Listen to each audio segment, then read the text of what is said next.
Good morning, good afternoon, good evening, wherever you're at. Thanks for pulling up with George Guy. This is the Pull Up, the podcast where we have folks that come on, they pull up, and we talk about something interesting, hopefully something stimulating. And for all you who don't know, if you're out there listening right now and watching, the pull up concept comes from something that we always say, pull up. I'm about to pull up. I've been hearing that since I was younger. Hey, I'm about to pull up. I'm going to pull up on you. So I started this thing when I was working out on social media just to have some fun, to engage people. And I would say the pull up. And I would I would show the journey that it took for me to pull up when I was working out. Because I think people think that when we go places, we take it for granted what it takes for us to get there. Mm-hmm. So that became a thing. People start asking me all the time, like, I pulled up. And they would say, I went to the workout, I went to do this. And it really talks about that preparation. And so this concept of what we're doing here is to allow people to experience other people's pull-up, if you will, in terms of how they got to where they're at. And extraordinary people, they all come from normal circumstances most of the time. And we take that for granted. And so that's what we want to do. We want to highlight these voices, elevate them, but only to stimulate you that is out there today. So that's what this is all about. And welcome today because, I have one of my most favorite people in the world, right? She's awesome, right? Miss Tabitha Ervin. Tabitha, thank you for showing up today and pulling Absolutely. up. I'm very excited to have this conversation. Yeah, so let me give you a little bit about Tabitha. So I came to know Tabitha by her being at the Y. She was executive director at why is that? That is the why. I know it's in the community, and it was very Renaissance Point Y. And we have a lot of viewers that are out there, so I try to make sure people understand around the country. But your Y is what I like about your Y. It's uniquely fit in the community, mm-hmm. And what I know about you was you brought in this experience of really being community focused. Mm-hmm. I had never seen that at a Y before. But to know that, and now you've been at the Y for 18 years, and you're the CEO of the larger, the city for Y. And I want you to talk a little bit about that, too, when we talk about it, in terms of the structures of Y. People don't understand that sometimes. And so I've watched you grow, but beyond that, your passion, you wasn't ambitious. I may be ambitious, but I never got the idea that you were trying to look for the next position. Mm-mm. It was all about where you're at now, and leveraging that, and always professional and always community-minded. But you come here, you're executive at the YMCA. You're a member of Delta Sigma Theta Incorporated. I am. Delta Sigma Theta Sorority Incorporated. Let me say that right. Yes, sir. Right. You're also part of Jack and Jill. You're the vice president of that. I am. President of the Human Relations, which is Metro, mm-hmm. Which is our way of, I know some people have different services in different communities, but they basically represent folks that are underserved. Yes. And make sure that they're treated right. I want you to talk a little bit about that. But you are what I call a servant leader. You're a mother. Mm-hmm. And you didn't put that on your bio when I asked it, but I happen to know this because we're both track people. Yes. And you have a track foundation. You came to the community coaching track. Yes. You were a track person. Yes. And so I'm a track person too, track coach. So we've had that in common. These are all the areas that I think are just unique about you and how you've gotten to where you're at. It's just a unique story from Pontiac, Michigan. Mm-hmm. I have family in Pontiac. I know what Pontiac is, and to see a good story come out of there, that's great. But here you are with me today. So how you doing? I'm doing very well. You know, it's the first day of spring. It's very nice outside today. So I'm excited to just have a good day and have a good conversation with you. You know, and you say the first day of spring. Usually I've been wearing like turtlenecks on here, and I'm very conscious of that. So I wanted to wear my turtleneck, and I was like, no, it's the 21st. Yes. I can't do that. Not when I'm with Tab. But, you know, you're at the Y right now. What kind of things are going on? Can you talk to people about the YMCA? What is that and that structure? Yep. So I've worked at the YMCA of Greater Fort Wayne here in Fort Wayne for 18 years. So I actually moved here from Pontiac, Michigan to work at the YMCA, and I started as the program director. Okay. So my plan, and I'll just give a little story here, was to come work at the YMCA and then move back to Pontiac, buy my own building, and run my own youth programs. Nice. So I actually never planned to be here in Fort Wayne and to be now the chief operating officer of the Y. But what I do, thank you, like to say is that God had other plans. Tell him your plans, he'll laugh, because he will position you according to what you are supposed to be doing.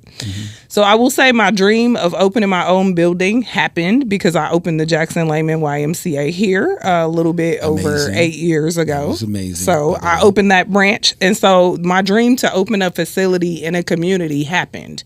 I wanted to do it in my hometown, but I was able to do it here. And so the structure of the YMCA is that we have various facilities that we call branches.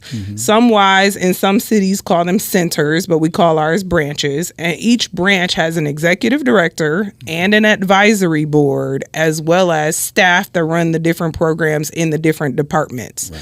Each department are their examples, such as the wellness department, the aquatics department, the membership department, youth and family department. And so we have sports department. We have staff that are program directors, managers that run those departments.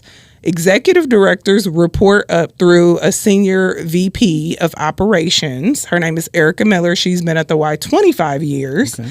And then she reports directly to me, and I've been at the Y 18 years. So you got a combination of about 40 years of experience, the two of us working together to support the leadership of this organization led by our CEO, Andrew Gritzmaker. And he's been at the Y about 3 years. Sure. So how many YMCAs in the community like we're in right now, and that's why I think it's important for people to understand the structure. So you have like what I would call like chapters or of the larger Y. How many YMCAs are in Fort Wayne? So we have 9, and the breakdown of that is we have a couple of larger Ys, we have our downtown Y, and then we have a couple of smaller Ys, and then we also have 2 non-full facility branches. So downtown in the Ash building, we have the Wygand YMCA. And then in New Haven, 1 year ago, I opened a new branch, the Three Rivers YMCA in New Haven within the community center. And so we are always looking to expand our reach in the YMCA. Our vision is to become a top 10 healthiest community. And so in our mind, if we can expand our square footage and be within 12 to 15 minutes of everybody's drive time, they will be able to have access to programs, resources, and exercise that they can get at the YMCA. Good. Now, I want to take people inside of what you do and what you are. When you opened Jackson Lehman Y, it's such a big deal, right? Talk about that from a budget perspective, the cost of that, and what it took, because I want people to really understand what it takes in terms of a woman like yourself to be in leadership, to get to where you're at, and the amount of capacity that you had to have yourself. So talk about that. So our former CEO started a capital campaign a few years prior to Jackson Layman opening. We had purchased the land from the St. Joe Church down on the corner about 5 years prior to us opening the Y in 2017. So we typically do a capital campaign in the community, a feasibility study to make sure the community can support that YMCA. So we do lots of work in a community when we are opening a YMCA. And there's lots of data out there across the country about what kind of community can be at a YMCA, support a YMCA, because our programs are family driven typically. Even though we're a place where you can exercise and swim and play sports, we want to make sure we have something for all families. So I got hired in January of 2017 for that role. So I transitioned from Renaissance Point, where we met, to Jackson Layman to be the inaugural executive director who opened that branch. So from January to when we opened in June, they built the walls, they put the floor down. I got to support picking out the furniture, how wide the doors would be. Hey, we need a handicap button here to make sure it's fully accessible. Hey, we want to partner with these different organizations to start these programs immediately. We did a campaign for staff. And so we had a whole hiring session where we hired about 150 people. I handpicked my immediate managerial staff to help me with the opening. And then after that, they hired a lot of the part-time staff. So it was a whole 6-month structure. We had a temporary office building pop up in the church down the street, myself and 6 other staff people in a very small room, opening a YMCA in six months. We had pre-sales before we opened to give members access to membership and get the community excited. And I would say the weekend to the Monday that we opened, we probably opened 1,000 to 2,000 memberships that quickly. So the Northeast community was really, really excited about having a Y in their community. And we had the sign up on the corner for several years. It was. So people were looking forward to it. And I would say it's one of our very, very successful branches. Mm-hmm. Our 3 big branches are Jackson Lehman, Parkview YMCA, and our Jorgensen YMCA. All 3 of them serve about 17 to 18,000 people in this Fort Wayne community. And then all of our YMCAs total, we serve about 80,000 people currently in this community. And that's just Y members. Mm-hmm. There are probably an additional 10 to 20,000 people that take programs at the Y that are not members, such as summer camp, swim lessons, youth basketball, cooking classes, and so on and so forth. And so the Y in this community has been a pretty big deal. And it started as a small entity with a couple of branches, and we've grown to every corner of town, including we have a YMCA in Whitley County and a YMCA in Bluffton as well. So we are serving the greater Fort Wayne area, including now the smaller branch in New Haven. That is amazing. And this is how unselfish Tabitha is. She took it off of her. Now, I'm going to bring it back to her and say that, first of all, the YMCA is a nonprofit. Everybody should understand it's a nonprofit corporation. Yes, it is. All of the funding basically comes from donations and partners and funders and those type of things. Yep. I'm a Y person, been a Y person forever. Worked at the Y for a period of my life, part-time and doing that type of thing. I've always been a member. So I understand what the Y was all about. But in that, I think from a membership perspective, we take that for granted. And I want to go back to something, and I think it's important. I didn't get a chance to talk about your education, but you really are public administration, human services. Mm-hmm. That's your educational background. Who would have thought that you would have been in charge of building a Y? That's essentially what you did. Yes. A bunch of people, huge budget. Yes. And opening that up, 2 of them in a city. And then, and if you don't mind, what was your budget? And I think that people need to understand. So when we opened the Jackson Lehman YMCA now, 2017, so about to be 9 years ago, that building was about a $14 million building. Okay. Today, that same size building would be over $30 million. And so we fundraised a portion of that, as well as did a couple of different things to make sure we had all the finances put together to open the building. For the Three Rivers YMCA in the New Haven building, that was a relationship between us and the community center. And so that one is a little bit lower cost and lower barrier for us to spend our time in that facility running it as a YMCA, as well as offering programs. And so that one, the budget is pretty small for that smaller branch.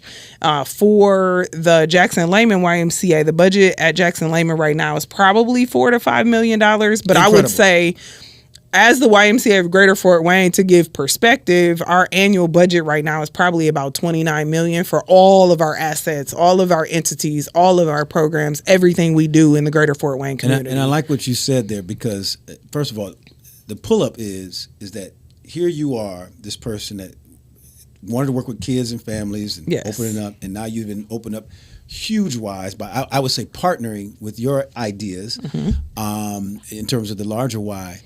But when you think about this, we asked that question about budget because I'm talking about your full capacity as someone that got into this, thinking about human services, public administration, and now what you've done. So there's 2 things there.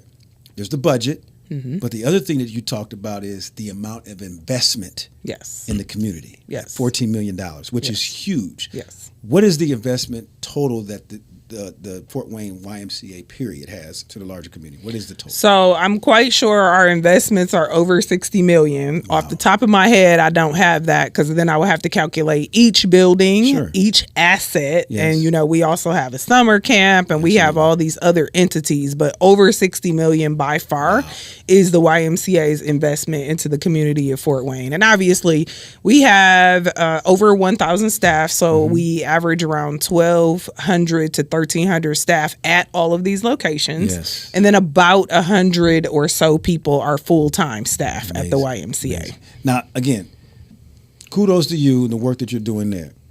Now, I tell people that we got to get back now to how this started. Okay. There is a girl and even a young boy that may be out there right now that that needs to hear that story. And it could even be a woman right now or a man that needs to hear your story. How did young Tabitha develop into this person that's this executive right now? How did that happen? Tell us about Tabitha as growing up in Pontiac. So from Pontiac, Michigan, very proudly raised in a 2-parent household by my parents, Willie and Rochelle Durham. My dad was from North Carolina and my mom was from Pontiac, but her mom was from Alabama. And so parents, very, very hardworking, but very, very humble beginnings. My mom was a stay-at-home mom until we all got into school. I am the oldest of 3, so I have a brother and a sister. And we were kids that grew up in a regular neighborhood. I wouldn't say we were an average family. So my dad worked, my mom worked a little bit. We had enough. We went to private schools initially up until 8th grade, and then my brother and I transitioned into the public school while my sister stayed at the private school, and she ended up graduating from there.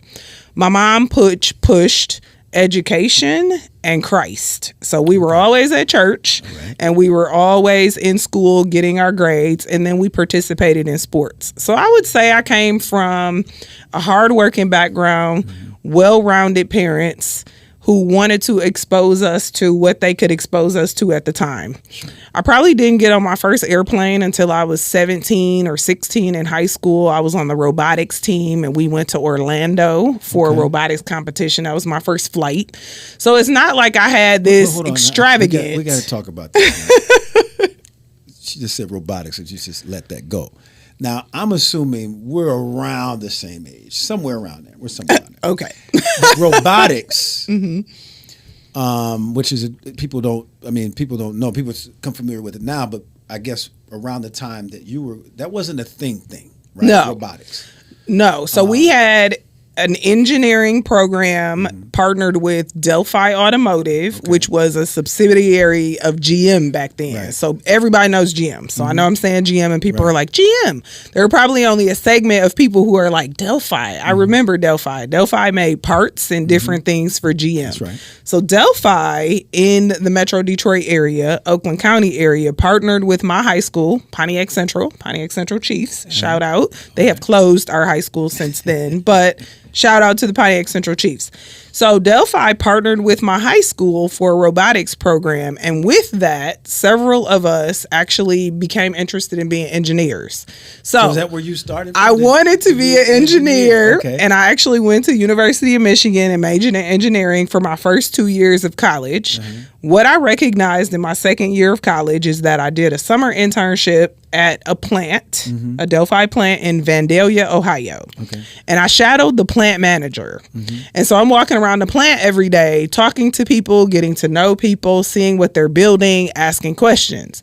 It was at that moment, I was 19, and that I realized that I wanted a job, a career that I could connect with people that are doing things. I didn't know what that was. I just knew I wasn't an engineer at that point, and I wasn't the person who was supposed to make the things or be behind the computer creating the things.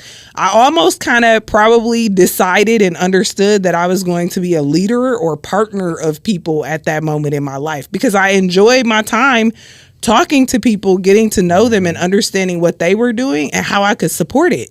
And I was 19 and I didn't know what job that was. I just knew I had to change my major. Wow. Now, this is a pull-up moment. And you're probably the third person, at least the third or fourth person that sat here and said that they pivoted when they went to college at some point. Yep. And I think all three of them were engineers, by the way. But none of them went to social service. They may have went to different directions. But what's important about that is you chose something else. And I want people to understand that. You were able to go to the higher learning institution, and through that, you learned about yourself. And when we talk about college is much more, and you and I both know this, than brick and mortar, going to school, getting your degree. It's where you learn about yourself. Yes. And you often change at least once when you get there. But here's what's important.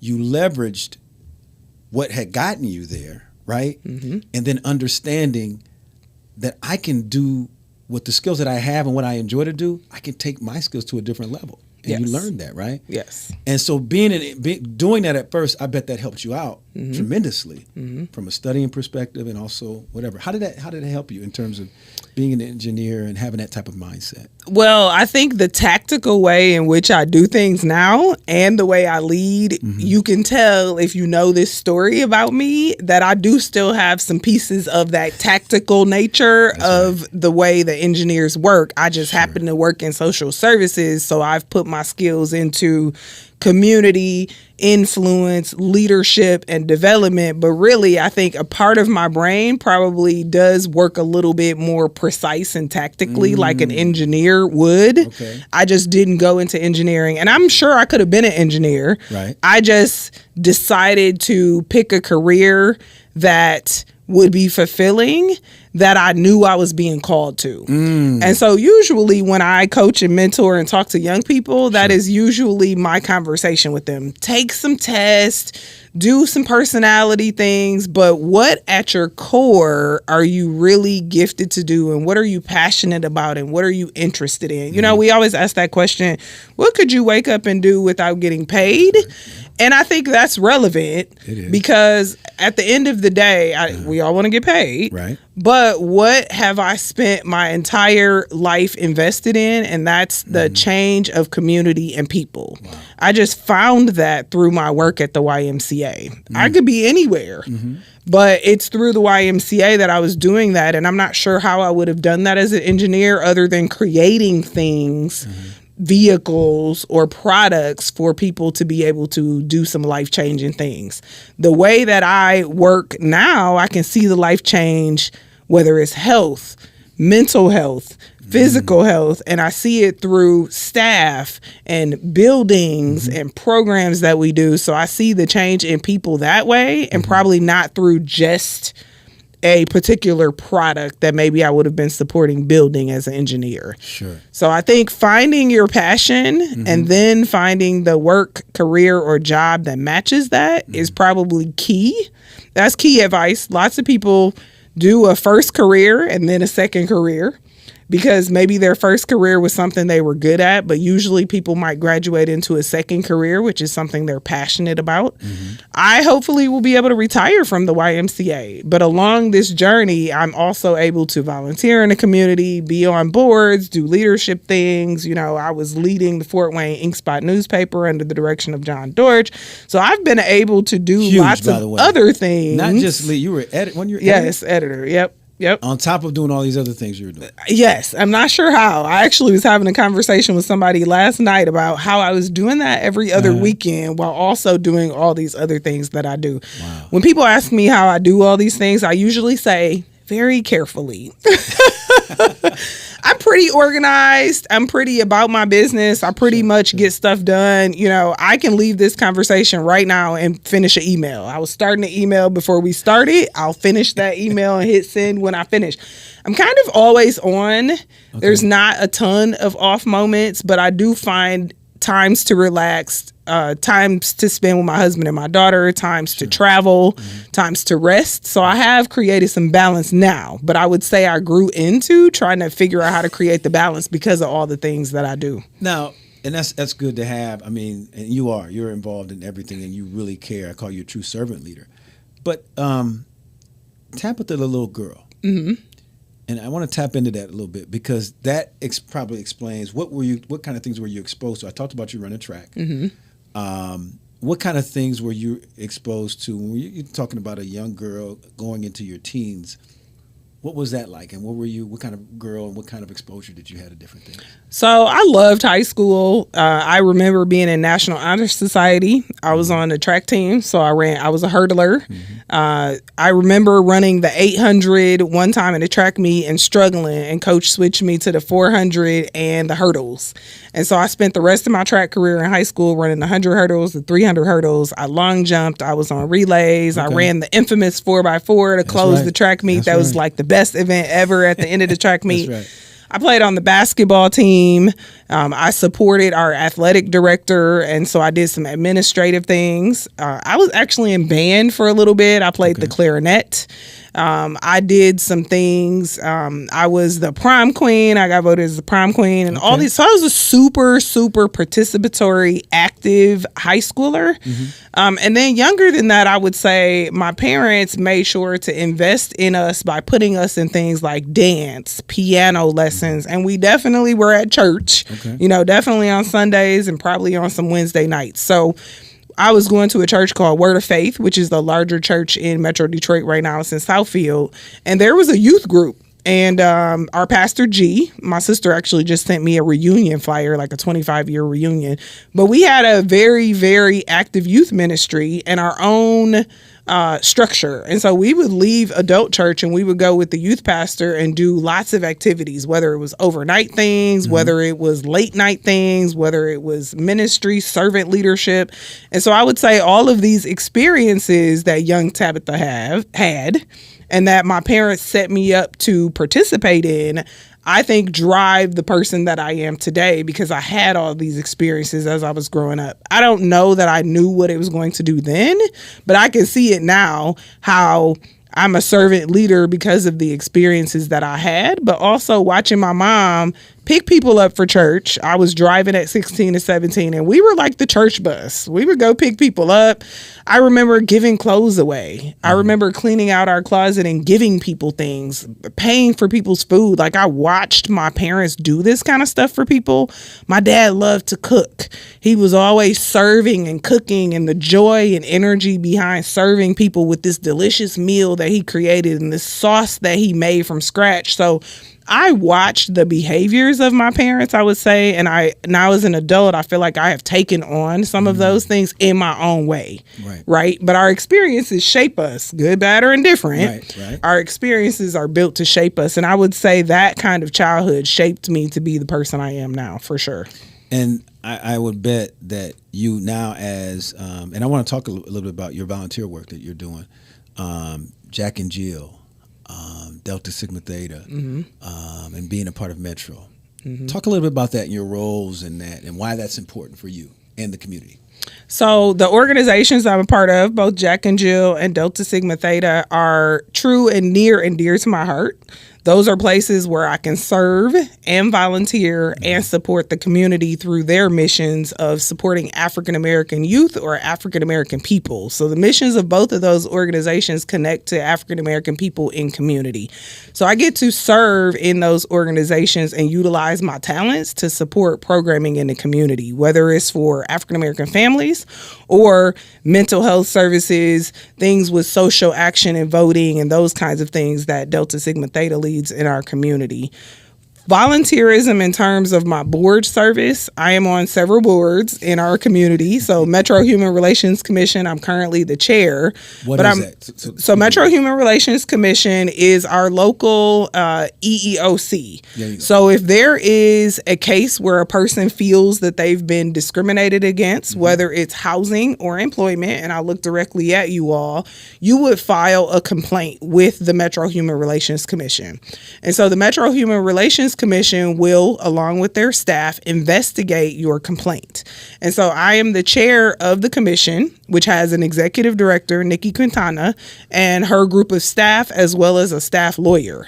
And so anytime anyone out there has a complaint and feels that they have been mistreated, treated improperly or discriminated against, Metro Human Relations Commission will take on your case and work to resolve that case with you and the realtor or the employer or the landlord. Sure. So whatever that scenario is. So I am chair of that commission. And obviously there are pros and cons to everything that happens, right? People feel like they're treated unfairly, or maybe they feel that the due diligence wasn't done. Mm-hmm. But at the root of the organization is here to support our community against discriminatory practices in housing or employment. Sure. Again, involved in so many different things. Mm-hmm. And you definitely care about this community. And I can see that based on how you were raised and how you were and what you did. Just one of the last questions I want to ask you is that connect Tabitha as a child and the work that in terms of, if you had some advice to give to people out there right now, because we are about stimulating folks in terms of their ambitions, their dreams, their hopes. We believe that, like I told you, that we all start from a normal place, mm-hmm. but then we become extraordinary, and you're extraordinary. What makes you extra? What was it about you to get to where you need to be at in terms of making your dreams come true? So a couple things. I would first say thank you to Fort Wayne for allowing me to be an adopted daughter of this community. Mm-hmm. I am not from here. I have been here 18 years. I've only worked at the YMCA. And so I feel like an adopted daughter of this community. I feel a part of this community, and my investment matters. I also will say that no matter how cliche it sounds, hard work produces. Hard work. You have to have a destination. You have to have a goal. You have to know where you're going and what you're interested in doing. And then you have to dig deep and work toward that. Funny enough, I've had a couple different conversations about the difference between somebody going to get it for you and handing it to you versus you digging in and doing it yourself. Mm. As we continue to change generations and evolve, young people will work differently from us. They will not work 1 million hours a week and just all these other things that some of us that are a little older have invested in our time and our careers to get where we are. How can we also think differently about success for them in the future because it will look different? And I'm also saying that because I have a 12-year-old daughter, and I'll have to see how that plays out with her, even though I'm investing these seeds into her that came through my parents and my experiences. But for me, for sure, in Fort Wayne, hard work pays off.